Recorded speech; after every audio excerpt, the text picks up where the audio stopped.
अगर मैं स्टॉक की बात करें तो जैसे आईसीआईसीआई बैंक हो गया, एसबीआई बैंक हो गया, तो उसमें भी क्या ये वैल्यूएशन इम्पोर्टेंट होता है?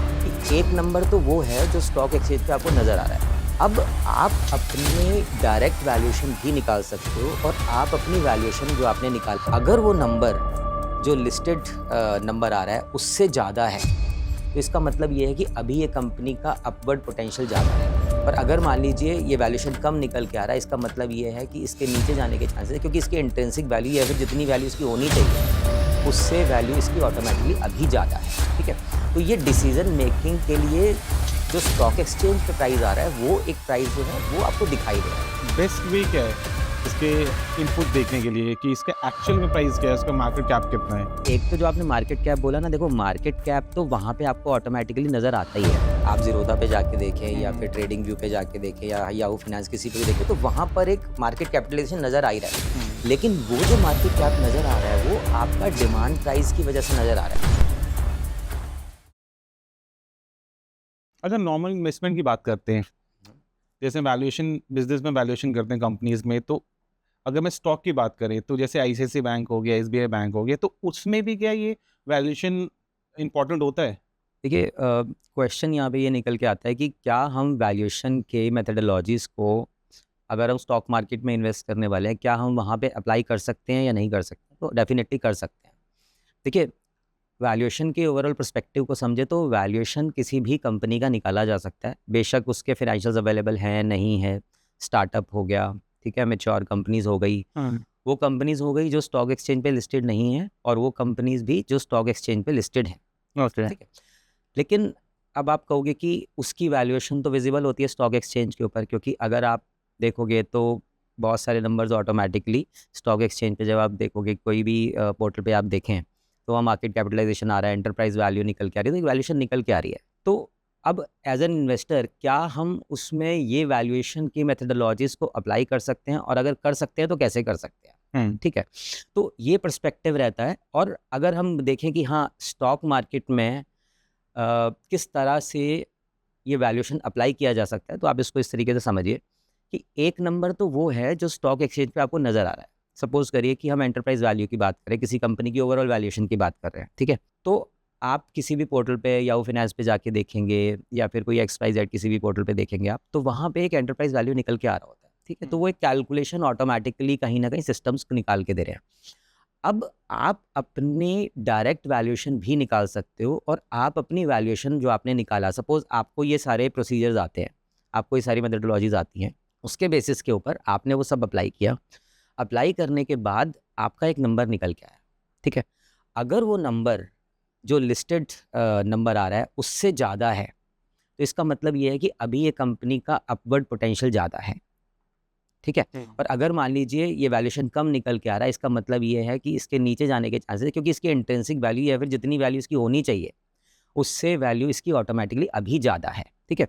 तो ये डिसीज़न मेकिंग के लिए जो स्टॉक एक्सचेंज पे प्राइस आ रहा है, वो एक प्राइस जो है वो आपको दिखाई दे रहा है। अब देखो, वो जो प्राइस नज़र आ रहा है वो आपका कहीं न कहीं डिमांड एंड सप्लाई की वजह से भी मैच हो रहा होता है, ठीक है? तो वो प्योर फंडामेंटल्स पे एग्ज़ैक्टली नहीं चलता है। लेकिन हाँ, अगर मैं देखना चाहूँ कि हाँ ठीक है, अगर हम इमोशंस को साइड में उठा के रख दें कि हाँ वैल्यूएशन जो ये चेंजेस स्टॉक एक्सचेंज पे प्राइस की मूवमेंट हो रही है, क्योंकि वो इमोशंस और बहुत सारे फैक्टर्स के ऊपर, न्यूज़, इन सब चीज़ फैक्टर पे डिपेंड करता है, ठीक है? अगर उनको साइड में रख दें तो हाँ, फंडामेंटली उसकी वैल्यू कितनी होनी चाहिए? क्या ये स्टॉक वहीं पे ट्रेड हो रहा है, उससे ऊपर हो रहा है या नीचे हो रहा है? उसको देखने के लिए हम लोग वैल्यूएशन के एस्पेक्ट को यूटिलाइज़ कर सकते नॉर्मल इन्वेस्टर्स, हैं। जैसे मैं अपनी बात करूँ, तो मैं अगर बेस्ट वे क्या है इसके इनपुट देखने के लिए कि इसका एक्चुअल में प्राइस क्या है, इसका मार्केट कैप कितना है? देखिए, एक तो जो आपने मार्केट कैप बोला ना, देखो मार्केट कैप तो वहाँ पे आपको ऑटोमैटिकली नज़र आता ही है, ठीक है? आप ज़ीरोधा पे जाके देखें या फिर ट्रेडिंग व्यू पे जाके देखें या याहू फाइनेंस किसी पे भी देखें, तो वहाँ पर एक मार्केट कैपिटलाइज़ेशन नज़र आ ही रहा है। लेकिन वो जो मार्केट कैप नज़र आ रहा है, वो आपका डिमांड प्राइस की वजह से नज़र आ रहा है। फंडामेंटल्स हैं उसमें, लेकिन उसको डोमिनेट क्या करता है? न्यूज़ डोमिनेट करती है। इकोनॉमिक कंडीशंस क्या है, ठीक है? ग्लोबल इकोनॉमी किस तरह से चल रही है, तो वो सब फैक्टर्स के बाद वो प्राइस देखो, आज अभी मान लीजिए वो ₹1000 का कोई स्टॉक है, तो वो कल 1100 हो गया, तो एकदम से फंडामेंटल नहीं बदल रहा है। क्या बदल रहा है? ये सब फैक्टर्स चेंज हो रहे हैं। तो उसके ऊपर 2 चीज़ों का इम्पैक्ट है। एक तो इन सब फैक्टर्स का जो ग्लोबल है, इकोनॉमिक, इंडियन इकोनॉमिक है या फिर ग्लोबल इकोनॉमिक है, उन फैक्टर्स का असर आ रहा है। लेकिन एट द एंड उस स्टॉक का अपना भी एक पोटेंशियल है जो उसके फंडामेंटल्स पे डिपेंड करता है, वो उसके क्वालिटेटिव एस्पेक्ट्स पे डिपेंड करता है, वो उसकी फाइनेंशियल स्टेटमेंट्स पे डिपेंड करता है, वो उसके फ्यूचर पोटेंशियल पे डिपेंड करता है, ठीक है। तो उन सब के लिए सबसे पहले आपको ये देखना पड़ेगा कि ये स्टॉक जो है इन पैरामीटर्स पे किस तरह से परफॉर्म कर रहा है, उसके बेसिस पे आप एक वैल्यूएशन तक पहुंच सकते हो, ठीक है। तो मैं आपको एक 10 पॉइंटर्स का एक चेकलिस्ट बताता हूँ जो आप स्टेप बाय स्टेप चेक कर सकते हो। बीइंग इन्वेस्टर, देखो अब ज़रूरी नहीं है कि आप उसको स्टॉक एक्सचेंज पे लगाओ, वो आपको XYZ आप किसी भी कंपनी पे लगा सकते हो, ठीक है। Okay. तो सबसे पहले देखो, अगर आपके पास सपोज कोई कंपनी है, सब्जेक्ट कंपनी है जिसको आप एनालाइज कर रहे हैं, जैसे कि आपने अभी एग्जांपल दिया कि मान लीजिए मुझे बैंकिंग में इन्वेस्ट करना है, ठीक है, कि मैं SBI में इन्वेस्ट करूँ, मैं HDFC में इन्वेस्ट करूँ, एक्सिस बैंक में करूँ, या फिर XYZ किसी और बैंक में करूँ, तो मैं कैसे डिसाइड करूँ। बट हाँ, मैंने अपने पोर्टफोलियो के हिसाब से ये सोचा है कि हाँ, मैं इतना अमाउंट जो है बैंकिंग में लगाऊंगा, ठीक है। अब आपको क्या करना होगा, सबसे पहला स्टेप यहाँ पे होता है अंडरस्टैंडिंग द बिजनेस। आप सबसे पहले बिजनेस समझो। अब आप कहोगे कि बैंक तो सब सेम है, लेकिन नहीं, ऐसा नहीं है। देखो, बैंक सेम है लेकिन सबकी आइडियोलॉजीज डिफरेंट हो सकती है, ठीक है। कुछ प्राइवेट सेक्टर में बैठा है बैंक, कुछ गवर्नमेंट सेक्टर में है, ठीक है। अब PSUs में इन्वेस्ट करना है, आप SBI सोच सकते हो। अगर प्राइवेट सेक्टर में जाना है तो आप ICICI, HDFC को देख सकते हो, एक्सिस को देख सकते हो, ठीक है। तो अब पॉइंट यहाँ पे ये आएगा कि हम कैसे डिसाइड करेंगे, ठीक है। तो सबसे पहले आप बिजनेस को समझो कि वो बैंक एग्जैक्टली बिजनेस करता क्या है, ठीक है, और उसकी जो इनकम जनरेट होती है वो कहाँ कहाँ से आ रही है। मान लीजिए आप 5 बैंक्स को फिल्टर करते हैं और लास्ट में आप जाके 2 या 3 बैंक पे सेटल करते हो और आपको लगता है कि हाँ, ये 3 है, इन पे जीरो डाउन करके देख लेते हैं कि मुझे कहाँ एग्जैक्टली इन्वेस्ट करना है, ठीक है। तो आप तीनों बैंक्स के आप ये देखिए कि उनकी बिजनेस किस तरीके से हो रहा है, उनके रेवेन्यूज किस तरीके से आ रहे हैं, ठीक है, कितनी जगह वो ऑपरेट कर रहा है। फॉर एग्जांपल जैसे SBI है, मान लीजिए आप SBI को किसी एक कोऑपरेटिव बैंक के साथ कंपेयर कर लें, तो SBI एक इंटरनेशनल बैंक है, ठीक है। तो वो फॉरेन कंट्रीज में भी ऑपरेट कर रहा है, तो उसके जो रेवेन्यूज आएंगे, इंडियन रेवेन्यूज तो आएंगे लेकिन उसके इंटरनेशनल रेवेन्यूज भी आएंगे। तो ये सब एस्पेक्ट आप तभी समझ पाओगे जब आप उसके पूरे बिजनेस को समझ पाओगे। तो ये हमारा पहला पॉइंट है कि आप बिजनेस को सही से समझिए। इसलिए first point you can note down is understanding the whole business. Correct. Second हो जाता है, देखिए, चेकिंग द मैनेजमेंट क्वालिटी। अब आप कहोगे इसमें मैनेजमेंट क्वालिटी क्या चेक करें कि ये तो बड़े बैंक्स हैं। ज़रूरी नहीं आप हमेशा इन बैंक्स में इन्वेस्टमेंट करते हो, छोटी कंपनीज भी होती हैं। अब सपोज करिए कि एक तो इन्फोसिस है, ठीक है, दूसरी कोई कंपनी IT की है जो अभी अभी लिस्ट हुई है। तो आप तो हो सकता है कि आज की किसी कंपनी में जो अभी लिस्ट हुई है, आप उसमें इन्वेस्ट करना चाहते हो, ठीक है। तो अब आप क्या करोगे, आप ये देखोगे इसकी management quality as compare to the company जो कि बहुत टाइम से एग्जिस्टेंस में है, उसके साथ कैसे कंपेयर करके डिफरेंसेस आ रहे हैं, ठीक है। तो आप उसकी मैनेजमेंट के क्वालिटी में ये देख सकते हो कि मैनेजमेंट डिसीजन किस तरीके से लेता है। अब आप ये पूछेंगे कि मुझे कैसे पता चलेगा कि मैनेजमेंट क्वालिटी कैसी है। देखिए, उसके लिए बहुत बढ़िया है, आप कंपनी की बैलेंस शीट्स उठाइए, उसके अंदर मैनेजमेंट डिस्कशन एनालिसिस और बहुत सारे फैक्टर्स होते हैं जो डायरेक्टर रिपोर्ट्स और ये सब चीज़ों के अंदर से आपको ये समझ में आ जाएगा कि ये कंपनी डिसीजन मेकिंग कैसे करती है, ठीक है। इसके बाद आप जो सोशल मीडिया प्लेटफॉर्म है वहाँ जाके आप देख सकते हो, तो आपको मैनेजमेंट के डिसीजंस समझ में आएगी किस तरह से लिए जा रहे हैं। अब एग्जांपल के तौर पे देख लेते हैं कि जैसे इन्फोसिस है, AI का जिस तरह से मूवमेंट हुआ पिछले कुछ टाइम में, तो इन्फोसिस के स्टॉक में आप देखो बहुत ज़्यादा करेक्शन हुई, ठीक है। तो आप ये देखो कि कंपनी ऐसा नहीं है कि अगर मान लीजिए कोई फैक्टर आ गया है उसके बाद कोई एक्ट नहीं करे, तो कंपनी उन फैक्टर्स से या फिर उन सिचुएशन से बाहर निकलने के लिए किस तरह के डिसीजन ले रही है, क्या वो प्रोएक्टिव हैं उस चीज़ के लिए, क्या एक अग्रेसिव डिसीजन मेकिंग हो रही है, क्या strategy wise they are towards the success path. तो अगर आप उसको देखोगे तो आपको काफ़ी हद तक ये समझ में आ जाएगा कि कंपनी के मैनेजमेंट डिसीजन जो हैं वो किस तरह से इम्पैक्ट कर रहे हैं पिछले कुछ टाइम में और आगे आने वाले टाइम में उनके क्या प्लान्स हैं। तो उसके हिसाब से आपको काफ़ी ज़्यादा हेल्प मिलेगी ये डिसाइड करने में कि मैनेजमेंट कितनी ज़्यादा एफिशिएंट है इस कंपनी को आगे ले जाने के लिए। क्योंकि देखो, एट द एंड कोई भी कंपनी को उठा के आप देख लो, ओवरऑल एक मशीनरी है, लेकिन मशीनरी को चलाने के लिए who is most important? Management. Management क्या डिसीजन लेगी किसी पॉइंट ऑफ टाइम पे, उससे बहुत ज़्यादा डिपेंड करेगा कि आगे आने वाले नंबर्स मेरे कैसे होंगे, आगे आने वाली सिचुएशंस मेरी किस तरह की हो सकती हैं पोटेंशियली, ठीक है। तो इन सब फैक्टर्स के लिए आपको मैनेजमेंट को समझना बहुत ज़्यादा ज़रूरी है।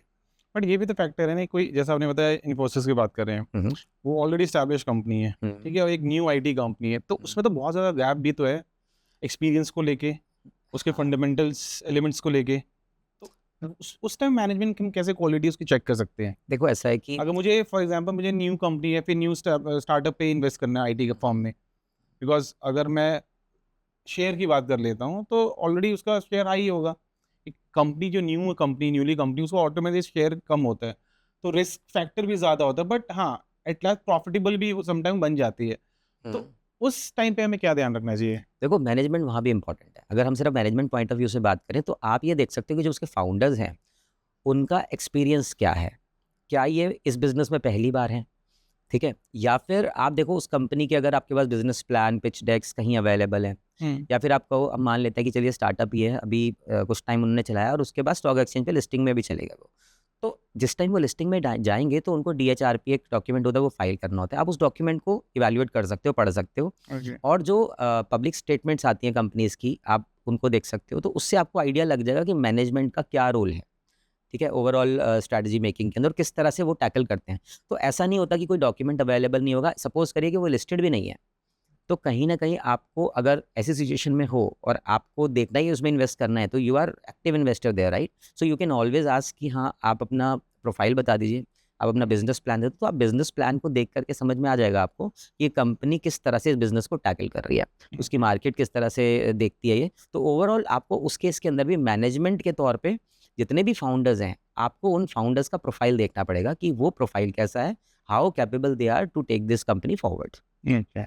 तो आगे बढ़ते हैं और उसके अंदर देखिए कि जो नेक्स्ट एस्पेक्ट आपको जो चेक करना है वो है आपको इंडस्ट्री को एनालाइज करना है। कि जैसे मैंने स्टार्टिंग में बताया आपको, इंडस्ट्री एनालाइज करने का क्या मतलब है कि देखो, एक कंपनी जब ऑपरेट करती है तो उसके ऊपर बहुत फोर्सेस हैं। आप ये नहीं कह सकते कि अ, जो गल्फ कंट्रीज़ के अंदर आज की डेट में सिचुएशन है उसका हमारे पे, हमारी कंपनीज पे कोई इम्पैक्ट नहीं है। नहीं, ऐसा नहीं है। तो फर्स्ट ऑफ ऑल एक ग्लोबल इकोनॉमी है जो कि इम्पैक्ट करे, तो overall industry is sitting in this country India.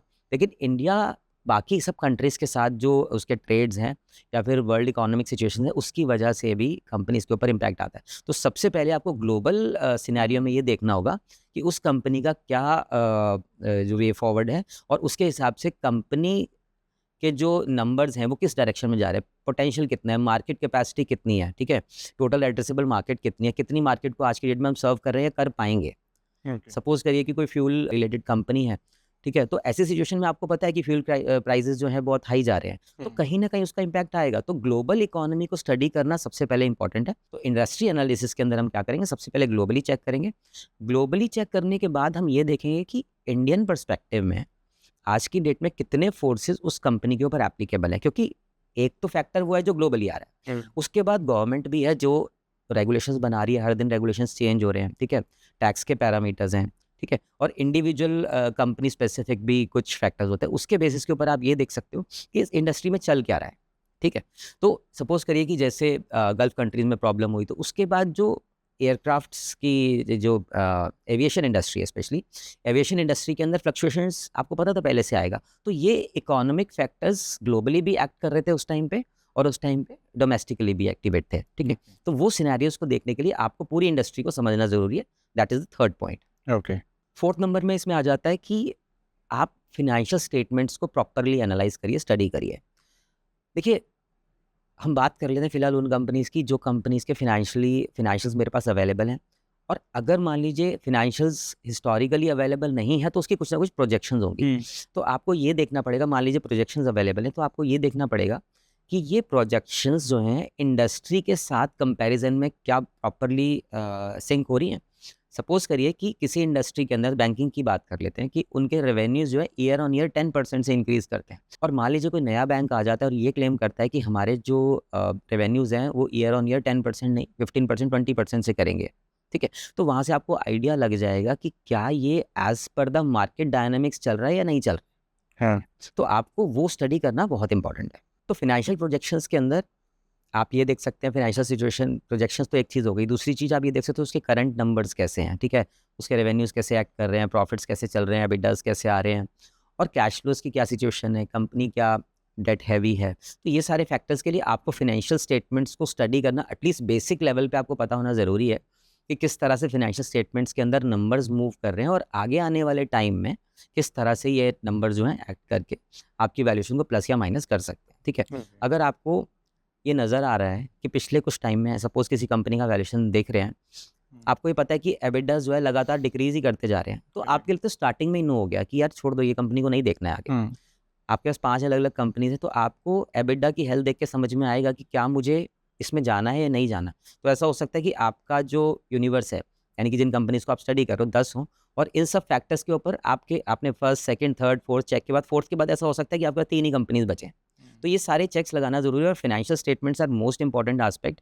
At least आपको हिस्टोरिकली ये समझ में आएगा कि इस कंपनी की परफॉर्मेंस क्या है, क्या इसके अंदर कुछ लीगल एस्पेक्ट्स हैं जो कि इसके नोट्स के अंदर या फिर अलग से स्टेटमेंट्स के अंदर डिस्क्राइब्ड हैं, तो उससे आपको काफ़ी ज़्यादा इंडिकेशन मिल जाएगी। ठीक है, अब आप या तो चले जाएं बिल्कुल ब्लैंकली इन्वेस्ट करने के लिए, ठीक है, तो उस केस के अंदर यू आर एट 100% रिस्क। यहाँ पर क्या हो रहा है कि आप जब ये करने लगेंगे तो एटलीस्ट आप कम से कम 70-80% रिस्क को एलिमिनेट कर दोगे। तो नंबर्स उस सेंस के अंदर बहुत इंपॉर्टेंट है।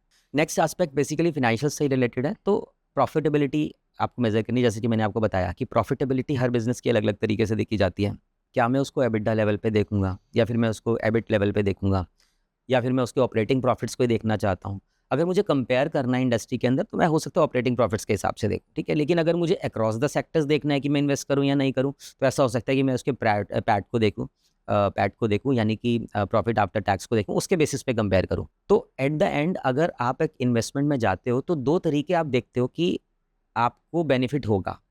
एक तो आपकी रिटर्न ऑन इन्वेस्टमेंट, ठीक है, कि आपको कितना मेरे को रिटर्न आ रहा है। सेकंड चीज़ यहाँ पे आप ये भी देख सकते हो कि जब मैंने स्टॉक में इन्वेस्ट किया तो एप्रिसिएशन कितना हो रहा है, ठीक है। तो अलग-अलग फैक्टर्स हैं। तो प्रॉफिटेबिलिटी को ये देखना है कि ये कंपनी की अर्निंग पोटेंशियल कितना है, ये कितना कमा पा रही है या कमा पाएगी।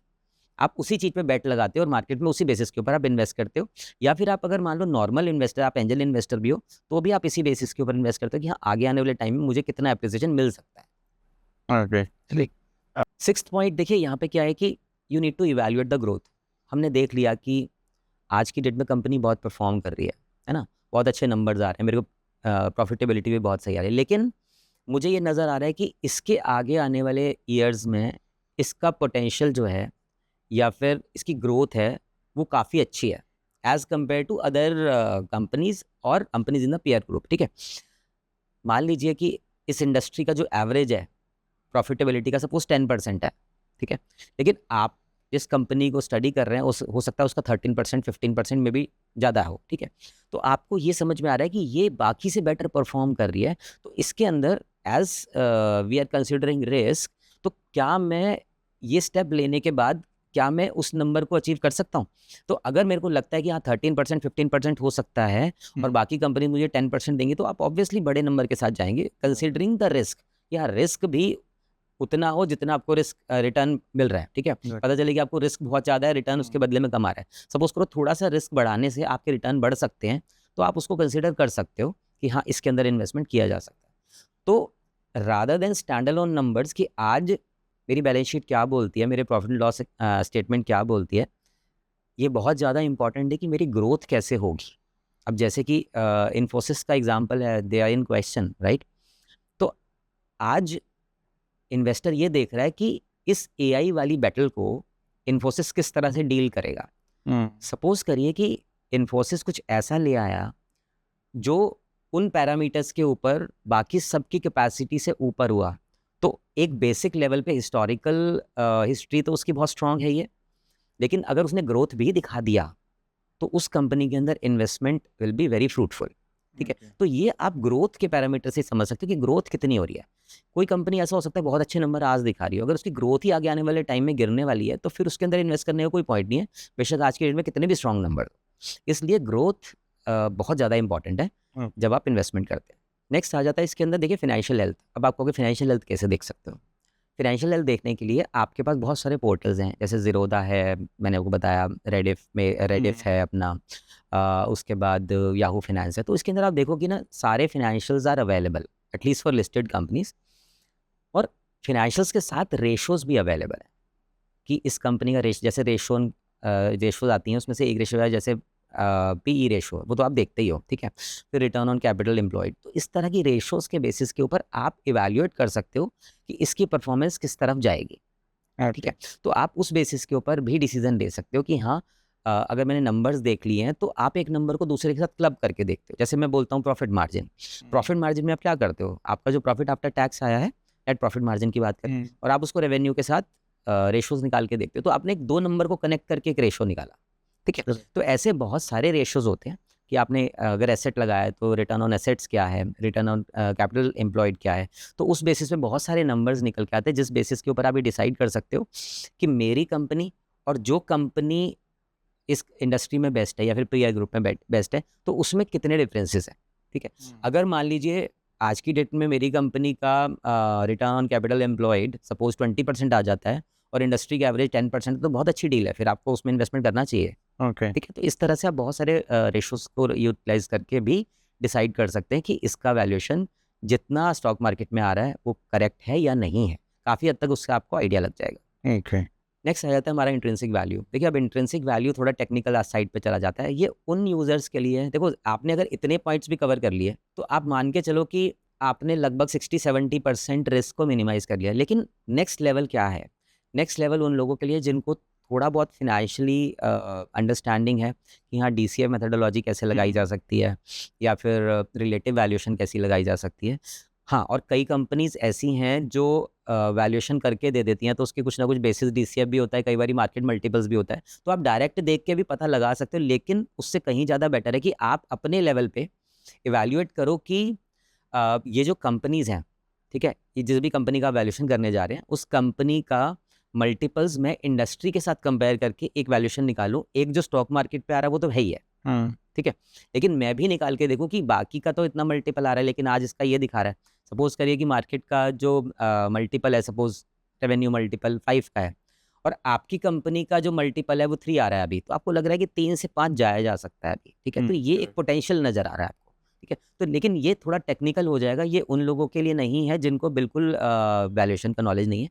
बट हाँ, एटलीस्ट जो पोर्टल्स हैं उस पे नंबर देख के आइडिया तो आपको लग ही जाएगा ना कि इसका जो वैल्यूएशन की रेशो है एज़ कम्पेयर टू उसकी रेशो ज़्यादा है या कम है। बट हाँ, एक डिसीजन लेने के लिए वो सफिशिएंट है, आप उससे भी डिसीजन ले सकते हो। ओके। 9 पॉइंट इसके अंदर वैसे तो मैंने आपको बता ही दिया, लेकिन फिर भी मैं अलग से आपको बता देता हूँ कि देखो एक मेथड तो डीसीएफ था जिसके अंदर क्या है ना, पोटेंशियल, फ्यूचर पोटेंशियल के बेस पे वैल्यूएशन निकालते हैं। सेकंड क्या रहता है कि देखो आपने मार्केट से कंपेयर करके निकाला, जो मैंने आपको भी थोड़ी देर पहले बताया, ठीक है। तो उसके थ्रू आप एक कंपेयर करके बहुत इजीली निकाल सकते हो। अब आप कह सकते हो कि ये कंपनी ऐसी है जिसका तो कोई मार्केट में कोई पीयर ग्रुप अवेलेबल नहीं है, मान लीजिए कोई कॉम्पिटिटर ही नहीं है, तो ज़रूरी आपको इंडिया में देखना है। आप थ्रू आउट द वर्ल्ड कहीं देख लो तो जो रेशोज़ है उसमें कोई फ़र्क नहीं आएगा, ठीक है। कहीं ना कहीं आप देखो जितना मटेरियल, आप सपोज शर्ट्स की फैक्ट्री है आपकी, तो जितना मटेरियल शर्ट बनाने के लिए यहाँ लगेगा वो वहाँ भी लगेगा, उसमें कोई ज़्यादा फर्क नहीं आएगा, ठीक है। तो रेशोज़ कोई ऐसा नहीं है कि आपको कोई 100% क्लैरिटी दे देगी, लेकिन हाँ 80-90% आपको समझ में आ जाएगा कि whether this company is moving in the right direction और नॉट, ठीक है। तो वहाँ पर ये जो मार्केट मल्टीपल्स हैं या फिर रिलेटिव वैल्यूएशन है, यहाँ पर ये आपको सपोर्ट करती है। और लास्ट पॉइंट यहाँ पर आ जाता है कि decide whether you want to invest और नॉट। अब आप कहोगे वो कैसे डिसाइड होगा? बहुत सिंपल है। देखिए, जो पहले 9 पॉइंट आपके आए हैं, आप सिंपल एक टेबल बना लो कि जो फर्स्ट टेबल में आप ये लिखोगे कि सबको आप 10 मार्क्स दे दो। अब ये 10 मार्क्स आप किसको दे रहे हो? इस इंडस्ट्री का जो बेस्ट है। फॉर एग्जाम्पल, सपोज आज की डेट में मान लें कि PSUs के अंदर SBI is best in banking, ठीक है। आपके स्टार्टिंग वाले एग्जाम्पल से ले लेते हैं, तो आप SBI को 10 में से 10 दे दो सब में, ठीक है। अब सपोज करिए कोई नया बैंक लिस्ट हो गया, आपको उसमें इन्वेस्ट करना है। सबसे पहले जैसे आप देखोगे कि बिजनेस की अंडरस्टैंडिंग का पहला पॉइंट था, ठीक है। तो आप ये देखो कि आपने SBI को तो 10 मार्क्स दिए और आप जिस कंपनी को स्टडी करने वाले हो आपको लगता है कि SBI इज़ बेस्ट, लेकिन इस कंपनी को अगर SBI की मैनेजमेंट से कंपेयर करें तो मैं इसको 7 ही मार्क्स दे पाऊंगा, तो आप 7 मार्क्स दे दो वहाँ पे उसको, ओके। ठीक है। और आप जब सारी मार्किंग इस तरह से पूरे के पूरे फैक्टर्स की कर लेंगे तो आप एक अपना एक बेंचमार्क सेट कर सकते हैं कि ये मार्क्स अगर इसके 60 से ऊपर आएंगे तभी मैं इन्वेस्ट करूंगा, वरना मैं नहीं करूंगा। तो जो 90 का टोटल बन रहा है 10 में से 10 के हिसाब से, तो जो 90 में से अगर आपको लग रहा है कि हाँ 60-70 मार्क्स के करीब आएंगे तो ही मैं इन्वेस्ट करूँगा, तो आप अपना स्ट्रिक्ट रूटीन बना लो। उसमें क्या होगा ना, आपने अलग अलग मॉड्यूल को स्टडी किया है, अलग मॉड्यूल के हिसाब से जो भी नंबर निकल के आएगा, सिंपल आपने बनाया कि 60 से नीचे इन्वेस्ट नहीं करूँगा। अगर 59.5 आया क्रॉस द कंपनी, अगर 61 आ गया इन्वेस्टेड, और अगर 80s में मिल जाते हैं आपके पास कुछ प्लेयर्स तो बहुत अच्छी बात है, वो तो आप कर ही सकते हो फिर, ओके। ठीक है। तो this is the best way in case आप वैल्यूएशन के पैरामीटर को या वैल्यूएशन के मेथड्स को स्टॉक मार्केट में अप्लाई करना चाहते हैं। ऑलराइट सर, तो दैट मीन्स कि जो नए इन्वेस्टर्स हैं तो उनको ये समझ में आएगा कि हाँ, बिफोर बाइंग द स्टॉक्स हमें ब्लाइंडली इन्वेस्ट नहीं करना चाहिए। Correct. जस्ट चेक आउट जितने भी हमने पॉइंट्स डिस्कस किए, और मैं ये सारे पॉइंट्स अब डिस्क्रिप्शन बॉक्स पे डाल दूंगा, जस्ट वहाँ चेकआउट कर सकते हो। And thank you so much. For more information visit our website purevalleyglobal.com and keep watching Pure Talks. Thank you so much.